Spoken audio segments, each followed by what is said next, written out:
ألا إن أولياء الله لا خوف عليهم ولا هم يحزنون الذين آمنوا وكانوا يتقون لهم البشرى في الحياة الدنيا وفي الآخرة لا تبديل لكلمات الله صدق الله مولانا العظيم وصدق بلغنا رسوله النبي الأمين المبين الكريم ونحن على ذلك لمن الشاهدين والشاكرين والحمد لله رب العالمين.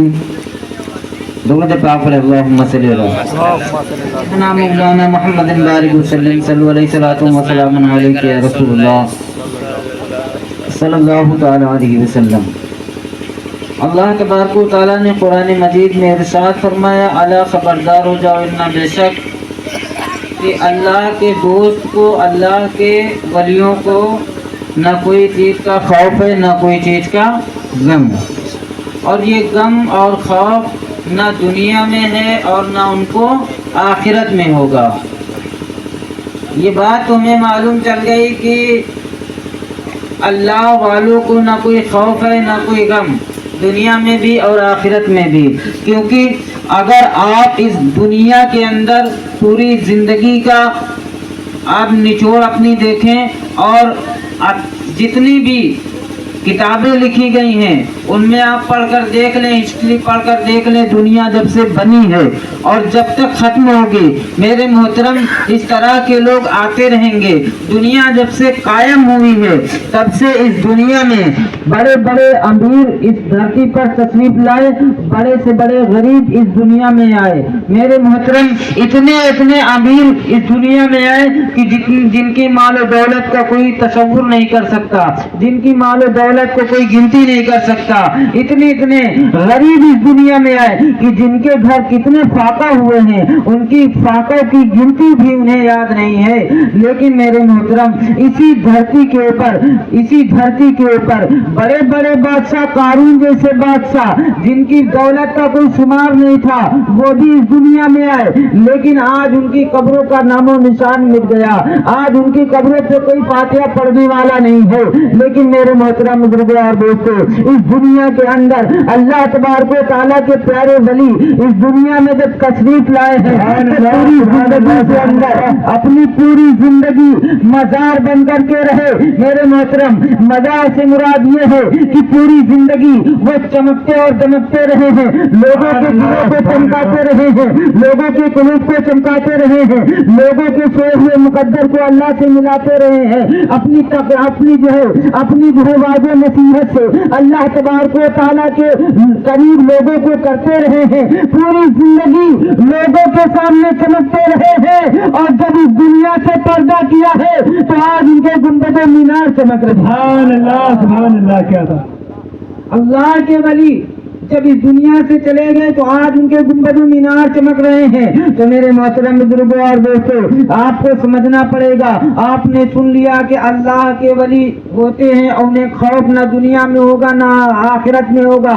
آپ نے یہ تو سن لیا ہے، لیکن میرے محترم یہ بھی آپ کو جان لینا ضروری ہے کہ صرف اور صرف کیا خواجہ غریب نواز یا جو ہے غوث پاک رضی اللہ تعالی عنہ یا وارث دیوا یا مخدوم سمنا یا مخدوم پنڈو جتنے بھی اولیاء اللہ ہیں، کیا یہی صرف اولیاء اللہ ہے؟ تو میرے محترم جواب ملتا ہے کہ اولیاء اللہ روز اجل سے آتے رہے ہیں اور آخرت تک آتے رہیں گے. جب تک یہ دنیا قائم ہے اللہ کے ولی تشریف لاتے رہیں گے اور لوگوں کو اللہ اللہ سکھاتے رہیں گے. میرے محترم لیکن سوال یہ ہوتا ہے کہ ولی ہوتا کون؟ ولی ہوتا کون اور ولی بنتا کون ہے؟ اللہ تبارک و تعالیٰ نے ارشاد فرمایا الذین آمنوا وکانوا یتقون، جو لوگ ایمان لے آئیں اور تقوی اختیار کر لے، پرہیزگاری کریں. مجھے معلوم چلا اس گاؤں میں مسجد ہے لیکن صرف جمعہ ہوتا ہے. مجھے معلوم چلا ہے جمعہ ہوتا ہے، صرف مسجد ہے، لیکن اب اللہ عالم جانے کہ لوگ گھر میں اپنے پڑھتے ہیں یا نہیں. وہ جانے, ان کا ایمان جانے. لیکن بات آئی ہے تو میں کہہ دوں, اللہ کے رسول صلی اللہ تعالیٰ علیہ وسلم نے ارشاد فرمایا کہ لوگوں اپنے گھروں کو قبرستان نہ بناؤ. کیا مطلب؟ اپنے گھروں میں نماز پڑھا کرو, اپنے گھروں میں نماز ادا کیا کرو, فرض نماز مسجد میں پڑھا کرو, سنت اور نفل گھر میں بھی پڑھ لیا کرو.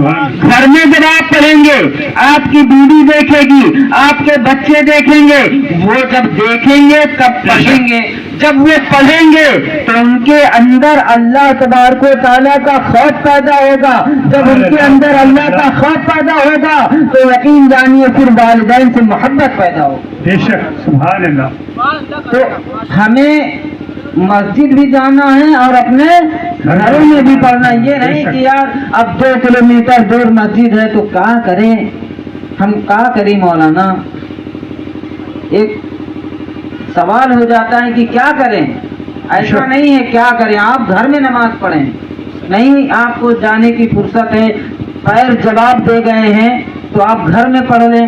میرے محترم, اللہ کے ولی پوری زندگی اپنی اللہ اللہ میں گزار دیتے ہیں.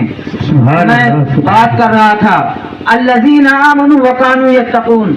اللہ کے ولی وہ ہوتے ہیں جو ایمان لے آئے, ایمان لانے کے بعد پھر ثابت قدم رہے, اسی پر ڈٹ جائیں.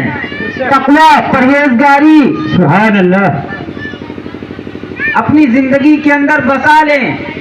جب تقویٰ اور پرہیزگاری والا لفظ بولا جاتا ہے, آپ کو تو میرے خیال میں بس یہ صرف لفظ ہی لگ رہا ہے کہ ہاں قاری صاحب کچھ بتا رہے ہیں, یہ چیز ہے, یہ ہے, لیکن پر آئے کا یہ نہیں سمجھ میں آ رہا. تقویٰ پرہیزگاری اسے کہتے ہیں. اللہ کے ولیوں سے یہ منقول ہے, وہ کہتے ہیں کہ تقویٰ یہ ہے کہ انسان جب نماز پڑھتا ہے, روزہ رکھتا ہے, حج کر لیتا ہے تو یہ آدمی نیک ہو جاتا ہے. کیا ہو جاتا ہے؟ نیک ہو جاتا ہے. اور جب آدمی گناہوں کو چھوڑ دیتا ہے, مطلب گناہ کا موقع اس کے سامنے ہو, مثال کے طور پہ جمعہ کھیلا جا رہا ہو, بہت کھڑے لگتی ہیں گاؤں میں, کہیں کٹ ہو جائے, یہ ہو جائے, وہ ہو جائے, ہوتا ہے کہیں ٹائم پاس کر لیں. کچھ اتنا زیادہ لوگوں کے پاس ٹائم ہو گیا کہ اس کو پاس کرنا پڑ رہا ہے. نماز پڑھنے کے لیے کہتے تو ٹائم نہیں ہے نا, اور اس کے لیے کہیں ٹائم پاس کرت رہے. ارے کھیلت تھوڑے بہن ہے, ٹائم پاس کرت رہے. اب جمعہ کا اڈا لگا ہوا ہو, گاؤں کے لوگ کھیل رہے ہوں, آپ کھیل سکتے ہیں, آپ کی جیب میں پیسے بھی ہو, سارا کچھ انتظام ہونے کے باوجود دل اللہ سے ڈر جائے. سبحان اللہ, سبحان اللہ, دل اللہ سے ڈر جائے کہ اللہ تبارک و تعالیٰ ہم سے حساب لینے والا ہے اور ہم یہ گناہ والا کام نہیں کریں گے, یہ ہم گناہ نہیں کریں گے, تو جانیے کہ آپ تقویٰ والے ہو گئے, پرہیزگاری ہو گئی. گناہوں کو چھوڑ دینے کا نام پرہیزگاری ہے. نماز کی بات آ گئی تو میرے محترم بزرگوں اور دوستوں, اللہ کے رسول صلی اللہ تعالیٰ علیہ وسلم نے ارشاد فرمایا کہ اس بندے مرد پر اللہ تبارک و تعالیٰ رحم فرمائے جو بندہ صبح کو اپنی عورت کو نماز پڑھنے کے لیے جگائے. سبحان اللہ, اس بندے پر اللہ تبارک و تعالیٰ رحم فرمائے جو اپنی عورت کو نماز کے وقت جگائے, اور وہ نہ جاگے تو پانی ڈال کے جگائے. اور اللہ تبارک و تعالیٰ اس عورت پر رحم فرمائے, اللہ تبارک و تعالیٰ اس عورت پر رحم فرمائے جو اپنے مرد کو جگائے, اگر وہ نہ جاگے تو پانی ڈال کر کے جگائے. سبحان اللہ, سبحان اللہ. دنیا میں محبت کا دعویٰ ہے, جانو ہم تم سے بہت پیار کر رہے تھے, اگر جانو جہنم میں جات ہوئی ہے تو کیا کریو, بتاؤ کیا کریو. پھر ابا سے بہت پیار ہے,